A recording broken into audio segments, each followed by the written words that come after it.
মুসা নবীকে একদিন এক ব্যক্তি বলে, ও মুসা, এই যুগের বড় আলেম কে গো? কারণ বাবাজি যে যুগে পয়গম্বর থাকে তিনি বড় আলেম থাকে। স্বাভাবিকভাবে মুসা নবী বললেন, আমি হলাম বড় আলেম।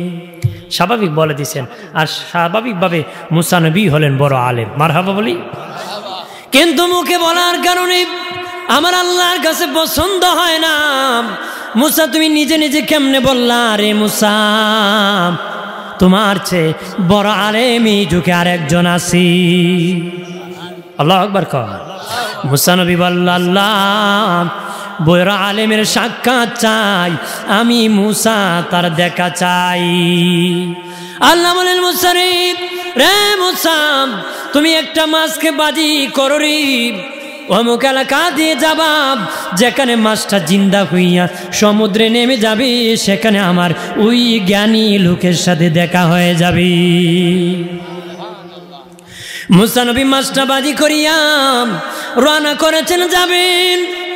ও বাবাজি, একদিন সকাল থেকে বিকাল পর্যন্ত হাঁটিয়া এক জায়গার মধ্যে রেস্ট নিলেন, সেখানে মাছটা জিন্দা হইয়া সমুদ্রে নেমে গেল।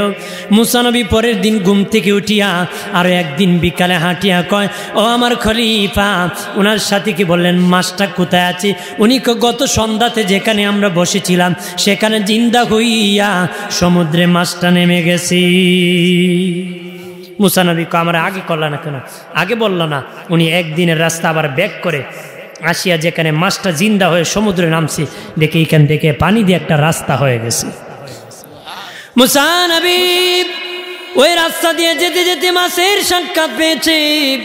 পাওয়ার পরে বাবাজি আল্লাহ ভাই মুসার এই মাছটা যেই দিকে যায় তুমিও সেই দিকে যাও। জোরে বলি। যেতে যেতে কিতাবে এসেছে মাছটা পানি দিয়ে যেতেছে, পানি দুইটা ভাগ হয়ে যায়, মধ্য কান্দে রাস্তা হয়ে যায়। মুসা নবী হাঁটিয়া হাঁটিয়া যাইয়া দেখে বাবা হঠাৎ করে পানির নিচে চাদর মুড়া দিয়ে একটা লোক বসে আছি। সাক্ষাতের পরে ওই লোক বলে, মুসা আমার কাছে কেন এসেছো? মুসা নবী কো, বাবারে ওই লোকের এত পাওয়ার, পানির নিচে তাকেও আমার নাম জানে। ওটা পানির নিচে বইও মুসা নবীর নাম। উনি হলেন হজরতে খিজির আলাইহিস সালাম। উনি হলেন কে? উনি হলেন হজরতে খিজির আলাইহিস সালাম। বললেন, ওগো মুসা কেন এসেছো? আল্লাহ আমাকে পাঠাইছে আপনার সঙ্গে লাভ করতে। আল্লাহু আকবার বলেন না, আপনার সাথী হতে। বলে, ঠিক আছে আমার সাথী হও, সবুর থাকবে কিনা? মুসা নবী বললেন, ঠিক আছে আমি সবুর থাকবো। যেতে যেতে একটা নদী পেলেন বাবা, নৌকা নাই, কেমনে পার হবেন? অনেকক্ষণ অপেক্ষা করার পরে একটা মানুষ, গরিব মানুষ, একটা নতুন নৌকা নিয়ে এসেছে। কোনো পয়সা নেয় নাই, বিনা পয়সায় মুসা নবী আর খিজির আলাইহিস সালামকে পার করে দিয়েছি। যখন পার হয়ে ওপার চলে যাবে, খিজির আলাইহিস সালাম একটা যন্ত্র নিয়ে বাবা লাঠি নিয়ে ওই নৌকার তলাটা ছিদ্র করে দিয়েছে, নতুন নৌকা। মুসা আলাইহিস সালাম বলে, আগা খিজির কোনো পয়সা নিল না, গরিব মানুষ, তার নৌকাটা কেন ছিদ্র করে দিলেন? কয়, তুমি বুঝবা না মুসা, আমি বলেছিলাম তুমি আমার সঙ্গী হতে পারবা না। মুসা নবী বলে, ঠিক আছে আর কোনো প্রশ্ন করব না রে। আর সামনে গেলেন হযরত মুসা নবী আর খিজির আলাইহিস সালাম। যাইয়া বাবাজি একটা দেয়াল বাঁকা হয়ে পড়ে আছে, উনি নিজ খিজির আলাইহিস সালাম ওই দেয়ালটাকে 3 দিন লাগে সোজা করে দিয়েছেন, দেয়ালের নিচটা ভরপুর করে দিয়েছেন। একবেলা খাওয়ায় নাই কেউ, একটা পয়সা দেয় নাই, বিনা পয়সায় বিনা খাবারে দেয়ালটা সোজা করে দিয়েছেন। 3 দিন পরে যখন চলে যান, মুসা নবী বলে, ও খিজির একটা পয়সাও দিল না, একবেলা খাওয়াইল না, বিনা পয়সায় দেয়ালটা কেন সোজা করে দিয়েছি? হযরত খিজির আলাইহিস সালাম কয়, মুসা আমি বলেছিলাম আমাকে কোনো প্রশ্ন করবা না, কারণ আমার কাজ দেখে তুমি ধৈর্য হবে না রে, আমার কাছ থেকে চলে যাও। মুসা নবী বলে, হ্যাঁ আর কোনো প্রশ্ন করব না। উঠু চিল্লায় বলে, আল্লাহু আকবার। উনি জালালি মেজাজের নবী ছিলেন, খুব গরম জালালি মেজাজের। কি এরপরে বাবাজি একটা মাঠের কাছে গেলেন, যা দেখেন কিছু শিশু বাচ্চা খেলাধুলা করতেছে। মুসা নবীর সামনে খিজির আলাইহিস সালাম একটা শিশু বাচ্চাকে হত্যা করে দিছি। মুসা আলাইহিস সালাম বলে, ওগো খিজির, এটা আপনার ঠিক নয়, একটা শিশু বাচ্চাকে কেন হত্যা করলা? মুসা খিজির আলাইহিস সালাম কো, আমার কাছ থেকে দূর হন, আপনি আমার কাছে থাকতে পারবেন না, ধৈর্য ধারণ হবে না। এবার মুসা নবী বলেন, ও খিজির আলাইহিস সালাম, বলো রে, আমি আপনার কাছ থেকে চলে যাব, তবে এই ঘটনার ব্যাখ্যাগুলো আমাকে বলে দাও। আল্লাহ নবী বলেন, মুসা যদি ধৈর্য ধারণ করত রে, খিজিরের কাছ থেকে আরো গোপন এলেম শিখতে পারতো, জানতে পারতো। মুসা যদি সবর করত, কিন্তু আমার ভাই মুসার সবর নাই, এই জন্য খবর আর জানতে পারে নাই। আল্লাহু আকবার বলেন। মুসা নবী হলেন নবী, খিজির আলাইহিস সালাম ওলি, ওলির কাছে গোপন ভেদ থাকে। সুবহানাল্লাহ বলি। আমার বানের বাবাজি, তখন মুসা নবী বলেন, বলেন বলেন কেন আপনি ওই শিশু বাচ্চাকে মেরে ফেললেন? খিজির আলাইহিস সালাম বললেন, শুনে না, ওই যে শিশু বাচ্চা, তার বাবা মা কবরে আরামে আছে, শান্তিতে, তাদের কবর জান্নাতের বাগান আছে রে। কিন্তু এই বাচ্চা যেদিন বড় হবে এমন খারাপ কাজ করবে রে, এই খারাপ কাজের কারণে তার বাবা মা জাহান্নামী হয়ে যাবে। তার মা বাবাকে জান্নাতি রাখতে ওই শিশু বাচ্চাকে আমি হত্যা করেছি। আমার বানের বাবাজি, খেয়াল করেন ভালো করে। এরপরে মুসা নবী বলেন, কেন গো দেয়ালটা সোজা করে দিলেন, একটা পয়সা দিল না, এক বেলা খাওয়াইল না, কেন সোজা করে দিলেন? বলে, শুনে না মুসা, ওইটা দেয়ালের নিচে ওই বাড়ির মালিক কিছু সম্পদ রেখে গিয়েছে, ওই লোক মারা গেছে, তার এতিম বাচ্চারা বেঁচে আছে, তারা ছোট্ট বুঝে না, দেয়ালটা বাঁকা হয়ে যাওয়ার কারণে ওই মাল বাহির হয়ে যাবে রে, অন্য লোকেরা এতিমের মাল লুণ্ঠন করবে রে। এই জন্য এতিমের মাল রক্ষার জন্য আমি খিজির 3 দিন কাজ করেছি।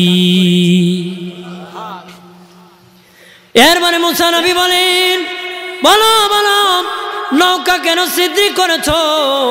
খিজির আলাইহিস সালাম কয়, শুনে নাও, হে মুসা, এটা গরিব মানুষের নৌকা ছিল, একটা নতুন নৌকা। ওই যুগের জালেম বাদশা নদী দিয়া ঘুরে যায়, যত নতুন নৌকা পায় জুলমুৎকুর নিয়ে যায়। আমরা যেই নৌকা দিয়া পার হইছি, একটু পরই জালেম বাদশা এদিকে যাবে, নতুন নৌকা দেখে নিয়ে যাবে রে। এই গরিব মানুষের মাল রক্ষার জন্য আমি ছিদ্রি করে দিয়েছি, ছিদ্রি করলে জালেম আর নিবে না রে। আল্লাহু আকবার কোন। ইয়ার মানে মুসা নবী বলেন, আগা খিজির, নৌকাতে যখন বসেছিলাম, নৌকার মাথার মধ্যে একটা পাখি বসেছিল গো। পাখি বসিয়া একটা চুমুক পানি নিয়েছিল, তারপর উড়াল দিয়ে চলে গিয়েছিল। এটার বেদ কি?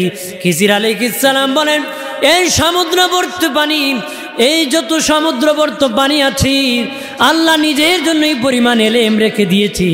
পাখিটা যে পরিমাণ টুটের মধ্যে পানি নিয়েছে, ওই পরিমাণ এলেম তামাম সৃষ্টিকে আল্লাহ দিয়েছে।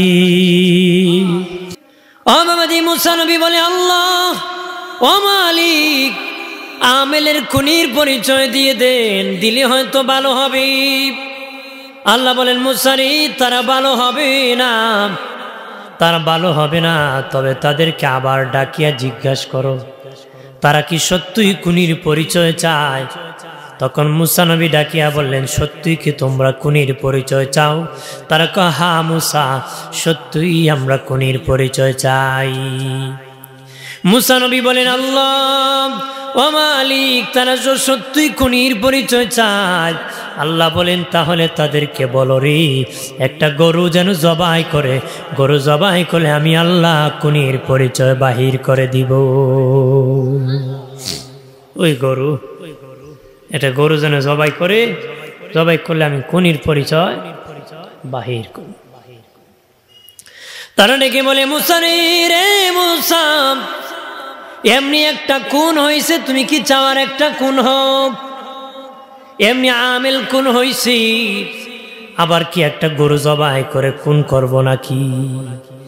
মুসা নবী কে বলে, মুসা নবী আমি ফালতু না, আমি মস্কারি করি না রে, সত্যি তোমরা গরু জবাই করলে খুনির পরিচয় পাবারে। তখন তারা কয় মুসা গরু কেমন হবে দেখতে? আল্লাহ বলেন তাদেরকে বলে দাও গরুর কোনো খুঁত থাকতে পারবে না, দোষ থাকতে পারবে না রে। ভালো আছে, গরুর কোনো কি থাকতে পারবে না, খুঁত থাকতে পারবে না। হাল চাষ করলে ঘাড়ে দাগ পড়ে, মাল বহন করলে পিঠে দাগ পড়ে, মাল বহন করলে কই দাগ পড়ে, পিঠে পড়ে। আল্লাহ বলেন তার কোনো খুঁত থাকতে পারবে না, কোনো দোষ থাকতে পারবে না। এরপরে তারা বলে মুসা ঠিক আছে, বয়স পেলাম, কোয়ালিটি পেলাম, কোনো দোষ থাকতে পারবে না। মুসা তোমার আল্লাহরে বলে জিজ্ঞাসা করো গরুর রংটা কেমন হবে, গরুর রং কেমন হবে রে? তখন মুসা নবী আল্লাহকে বলে আল্লাহ, তারা বলে গরুর রং কেমন হবে? আল্লাহ বলেন মুসা তাদেরকে বলে দাও হলুদ রং হবে, হলুদ। কয়ার বেজালে পড়ে, কয়ার কি বেজালে। এবার মুসা নবী বলে এই আমার কওমের লোকেরা শুনে নাও, গরুর রং হলুদ হবে, হলুদ। তারা বলে মুসা আল্লাহরে জিজ্ঞাসা করো করা হলুদ হবে না হালকা হবে, করা রং হবে না হালকা হলুদ হবে? মুসা নবী আল্লাহকে বলে আল্লাহ করা হবে না হালকা হবে। আল্লাহ বলেন মুসা বলে দাও গরুর রং করা হলুদ হবে, করা করা হলুদ রঙের গরু হবে। পরশে দেখায় যায়, পরশে কি দেখায় যায়। ওই সময় প্রাণের বাবাজি তখন তারা বলল মুসারি তাহলে আমরা একুরিট পেয়েছি, আমরা এখন বের হয়ে যাব সে গরু খোঁজার জন্য। তারা চার দলে বিভক্ত হইয়া চারদিকে সকালে বের হয়, বিকালে বাসা আসে, হলুদ রঙের গরু পায় না রে, হলুদ রঙের গরু পায় না। ওই সময় মুসা নবীর একজন উম্মত ছিলেন বাবাজি, ওনার একটা সন্তান পৃথিবীতে এসেছে, ওনার ইন্তিকালের সময় হয়ে গেছে। বলেন বিবি রে বিবি আমি মরে যাব, আমার বাচ্চার বয়স যখন 18 হবে আমি এই মুহূর্তেই একটা জঙ্গলে একটা গরুর বাছুর ছেড়ে দিয়েছি। আমার ছেলের 18 বছর বয়স যখন হবে ছেলেকে বলবা অমুক জঙ্গল থেকে যেন গরুর বাছুরটা বাসায় আনে। বউ মনে মনে কয় এখন গরু 18 বছর পরে থাকবো নাকি, বাঘ ভাল্লুক খাই ফেল। এরপরে মনে মনে জিজ্ঞেস করবো, কিন্তু এই সুযোগ পায় না, তার স্বামী ইন্তেকাল হয়ে গেছে। স্বামী কি? ওই ছেলে যখন বড় হলো 11-12 বছর বয়স হলো, বাবাজি ছেলে নিজে ইনকাম করে মারে খাওয়ায়। মাকে বলে মা তুমি কোনো কাজ করতে পারবা না, আমি কাজ করে তোমাকে খাওয়াবো। ই মেহনত করে খাওয়াই। মায়ের দোয়া কত বরকত জানুনি? আরে মৌলভীবাজার জেলার মুসলিম জনতা, মায়ের দোয়া কত বরকতের দোয়া জাননি? মা তখন দোয়া করেছিল আল্লাহ প্রাণের আল্লাহ ও মালিক আমার ছেলেরে তুমি ধনী বানাই দিও। আমার ছোট্ট ছেলে বড় মেহনত করে আমারে খাওয়াইতেছে, আমার ছেলের গরিবী হালত দূর করে দিও, তুমি গরিবী হালত দূর করে দিও গো আল্লাহ। ছেলের বয়স যখন 18 হয়ে গেল, মা ডেকে বলে ছেলে তোমার বাবা ওসিয়ত করেছিল তোমার বয়স যখন 18 হয় অমুক জঙ্গল থেকে একটা গরু যেন বাড়িতে আনো। ছেলে কয় মা বাবা একটা গরুর বাছুর ছেড়েছিল, এখন গরু পাবো নাকি? মা কয় তোর বাবা আল্লাহওয়ালা ছিল, পেতে পারোস। মুসা নবীর উম্মত ছিল, দিয়ে দেখো পেতে পারো রে। পয়গম্বর মুসা নবীর উম্মতের সন্তান বাবাজি, উম্মতের সন্তানটা বাবাজি রওনা করেছে জঙ্গলে যাবি। আর যা দেখি বাবাজি করা হলুদ রঙের একটা গরু দাঁড়ায় আছে। আল্লাহু আকবার বলে। মাদের দোয়া করেছিল ধনী বানিয়ে দাও, মায়ের দোয়ার কারণে তার গরুটাকে আল্লাহ হলুদ রঙের বানাই দিছে। গেছে পরে গরু তার কাছাকাছি আসছে, বোঝা যায় বহুদিনের পরিচিত। গা ঘষতেছে, পা পিঠে হাত ভোলাই দিছে, গরু নিয়ে বাড়ি আসছে। আর ওরা হলুদ রঙের গরু খুঁজতেছে, গোড়ার ডিম পায় না। কি হয় না? পাইতেছে, ঘুরতেছে ঘুরতেছে আমার আল্লাহ সুবহানাহু ওয়া তাআলা দুজন ফেরেশতাকে বাবা মানুষের রূপ দিয়ে একজনকে পাঠাইছেন ওই গরুর মালিকের বাড়িতে, আরেকজনকে পাঠাইছেন যারা গরু খুঁজে। গরুর মালিকের বাড়ি যায় কয়, গরুর মালিক তোমার গরু কেনার জন্য কিছু লোক আসবে, তোমার এই হলুদ রঙের গরু কেনার জন্য কিছু লোক আসবে, সাবধান, কম মূল্যে বিক্রি করবা না, বিশাল মূল্যে তুমি বিক্রি করবা, যত চাইবা তারা তত দিতে বাধ্য হয়ে যাবে। সাবধান করছে, কম দামে বিক্রি করিস না, বেশি দামে করিস। আর আরেকজন গেছে দৌড়াইয়া ওদের কাছে, তারা গরু খুঁজে। আর কি খুঁজো? আমরা তো হলুদ রঙের গরু খুঁজি। কই একটা গরুর তত্ত্ব আমার কাছে আছে। কত চলো, শর্ত আছে একটা। কয়টা? একটা। কি? মুসারের সাথে নিতে। এখন যারা কুনি এরা কেন মুসারে নেওয়া যেত না, এরা জানে মুসার নবীর নিলি কুনির প্রমাণ হয়ে যাবে। ওই ফেরেশতা ডেকে বলে, না না, মুসা নবীকে না নিলে আমি গরুর পরিচয় দিব না।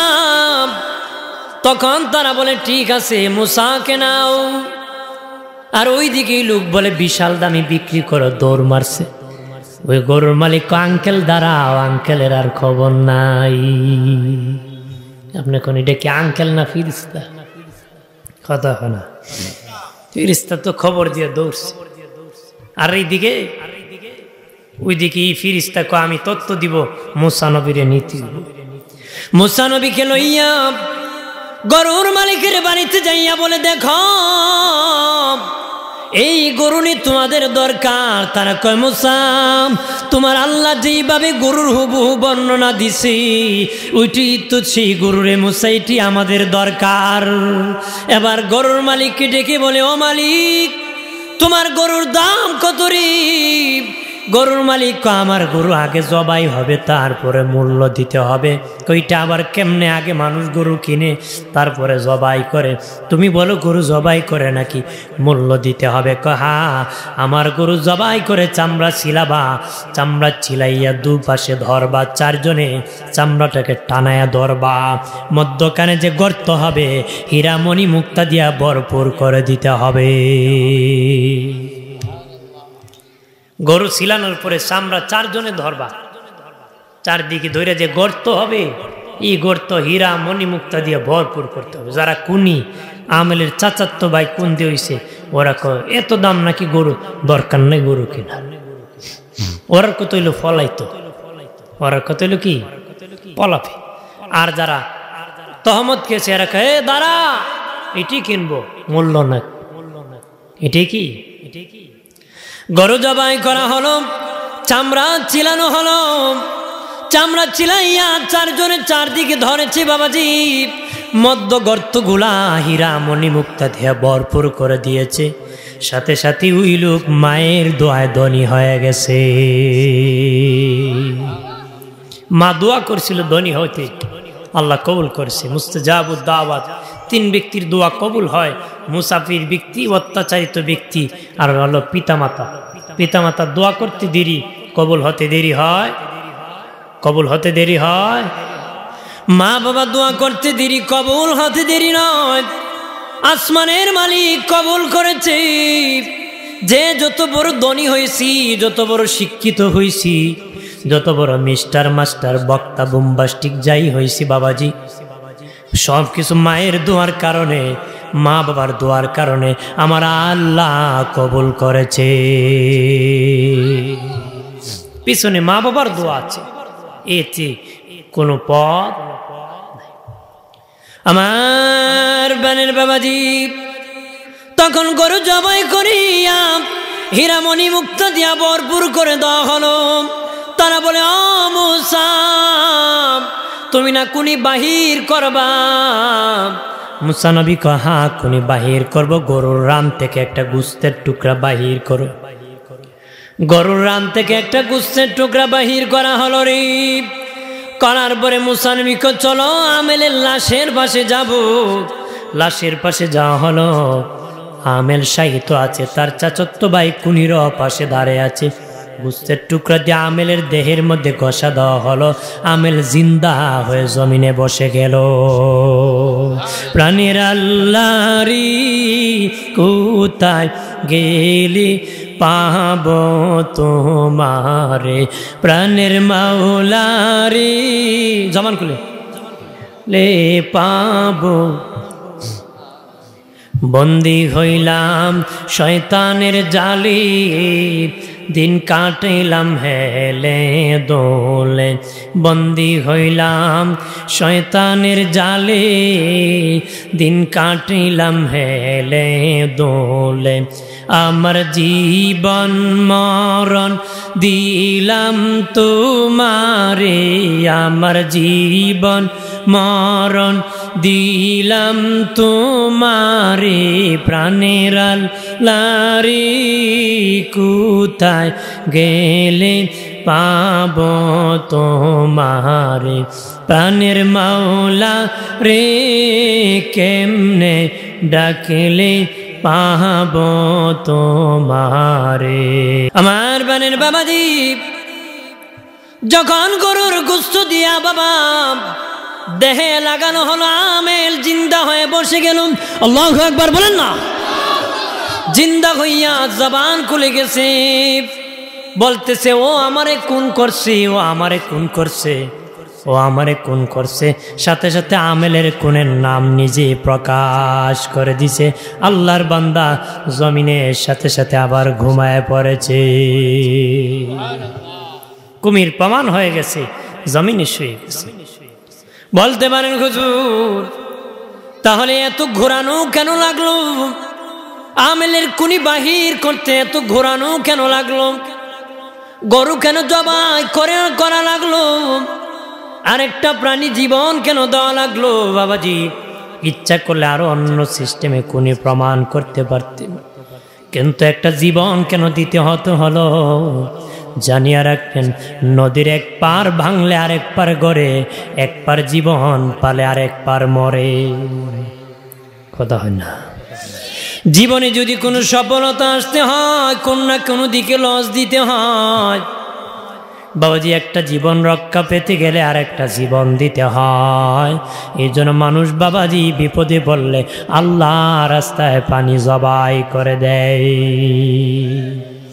গরু জবাই করে খাওয়ায়, অথবা সদকা করে, দান করে, খাসি জবাই করে, মোরগ জবাই করে, গরু মহিষ জবাই করে। অনেকে সদকা করে ঠিক, জবাই করে দেয় না, জিন্দা দিয়ে দেয়। জানের বদলে জান দিতে হয়। এটার জান তো আর গেল না, আপনি জবাই করে দিবেন। কি করে দিবেন? নিজ হাতে তারকে জবাই করে দান করবেন, অর্থাৎ তার প্রাণ চলে যাবে। তার প্রাণ কি?